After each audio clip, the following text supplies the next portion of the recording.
Hello everyone. सर्वप्रथम श्री स्वामी समर्थ. दिवाळीतील पाडव्याच्या सगळ्यांना खूप खूप शुभेच्छा. दिवाळीतील पाडवा हा सण प्रत्येक स्त्रियांच्या आवडीचा हा सण असतो, कारण आजच्या दिवशी प्रत्येक पत्नी आपल्या पतीला ओवाळत असते पतीच्या दीर्घायुष्यासाठी आणि कामातील प्रत्येक गोष्टीमध्ये यश मिळण्यासाठी. ती ओवाळताना औक्षण करताना मनोमन प्रार्थना करत असते.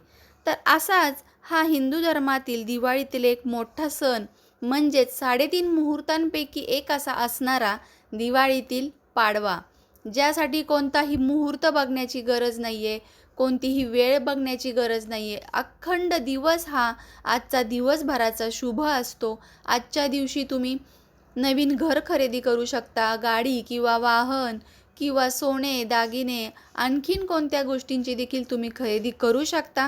ज्याप्रमाणे धनत्रयोदशीला आपण केली होती, त्याचप्रमाणे आजचा दिवस देखील अत्यंत शुभ आहे.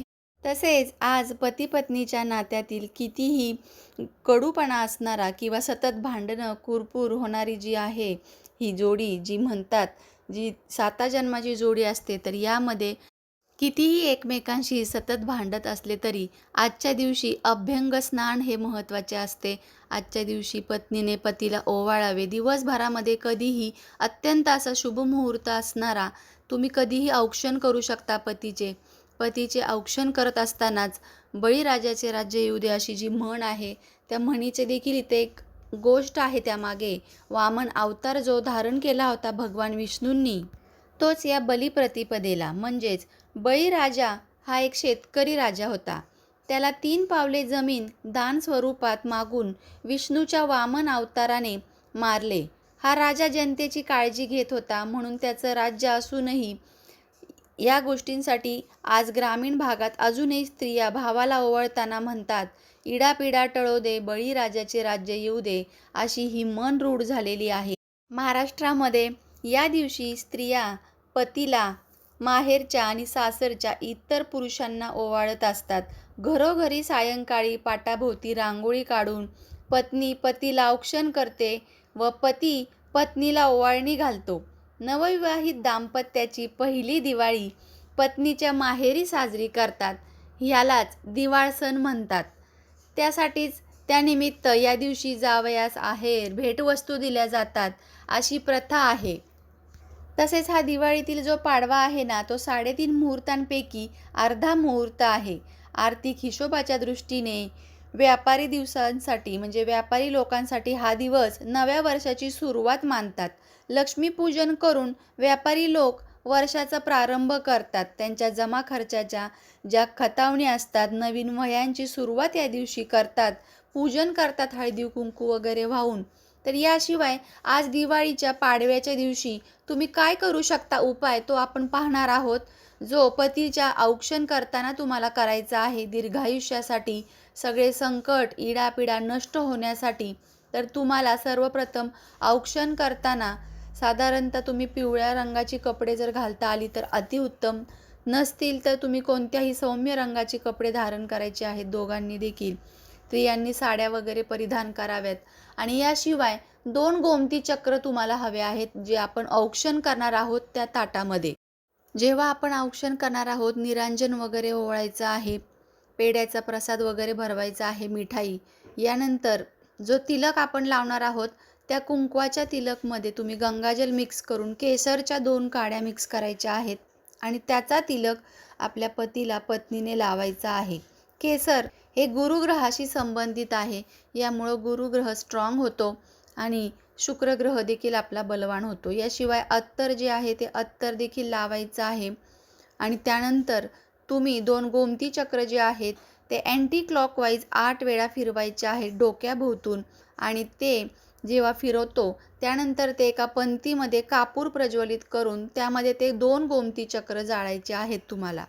गोमती चक्राचा हा जो उपाय आहे, तो वर्षभराची पूर्ण निगेटिव्हिटी, पूर्ण जे काय आहे या दिवसांमध्ये दिवाळीच्या, सगळं निघून जाते. आणि जे आपल्या करिअरमध्ये किंवा आपल्या आयुष्यामध्ये येणाऱ्या अडथळ्यांसाठी हा उपाय अत्यंत जबरदस्त असा रामबाण उपाय आहे. 2च गोमती चक्र आपल्याला हवे आहेत. तर ते 2 गोमती चक्र नसतील तर तुम्ही आज खरेदी करून घ्या आणि त्यानंतर संध्याकाळी औक्षण करताना हा उपाय करायला अजिबात विसरू नका. याशिवाय आजच्या दिवशी गोवर्धन पर्वताची देखील पूजा केली जाते. भगवान श्रीकृष्णांनी जो गोवर्धन पर्वत त्यांच्या करंगळीवरती उचलून पूर्ण त्या गावामध्ये संरक्षण केलं होतं, तर त्याचप्रमाणे आज गोवर्धन पर्वताची पूजेची प्रथा देखील श्रीकृष्णांनी आजच्या दिवशीच सुरुवात केली. म्हणून आजच्या दिवशी ही पूजा देखील केली जाते. निसर्गाच्या प्रती थोडक्यात काय तर कृतज्ञता व्यक्त करणे हा त्यामागचा भाव होता. म्हणूनच आजच्या दिवशी तुम्ही प्रत्येक गोष्टीसाठी आभार मानायचे आहेत. मनोमन देवाच्या चरणी आभार मानून नमस्कार करायचा आहे, नतमस्तक व्हायचं आहे. तसेच माता लक्ष्मीने देखील आजच्या दिवसापासूनच आपल्या पतीला म्हणजे भगवंत विष्णू देवतांना जे वामन अवतार धारण केला होता आणि बळीराजाचा अहंकार नष्ट केला होता, त्यामुळे तिने खूप कौतुकाने आजच्या दिवशी आपल्या पतीचे औक्षण करण्यास सुरुवात केली. म्हणून ही प्रथा रूढ झाली की पत्नीने पतीचे औक्षण करावे. जेव्हा माता लक्ष्मीने श्रीहरी विष्णूंचे औक्षण केले, मनोमन त्यांना ओवाळले, त्यानंतर विष्णूंनी देखील हिऱ्या मोत्याचे अलंकार किंवा त्यांना जे साजेसं आहे ते लक्ष्मी मातेला भेटवस्तू म्हणून दिली. मग त्यामुळेच ही प्रथा आपली रूढ झालेली आहे. तर या दिवशी नक्कीच काही ना काहीतरी छोटीशी शुभ वस्तू तुम्ही आपल्या पत्नीला जरूर भेट स्वरूपात द्या. असे केल्याने म्हणतात, या परंपरेमुळे पती पत्नीतील प्रेम अखंडित राहते. जे येणारे विघ्न आहे ते विघ्न टळून नष्ट होते व माता लक्ष्मीचा अखंडितपणे आशीर्वाद त्या दाम्पत्यावर स्थिर राहतो. म्हणून आज दिवाळी पाडव्याच्या दिवशी तुम्ही ही जी गोष्ट आहे, मी सांगितलेला उपाय आणि औक्षण करताना जरूर केला पाहिजे.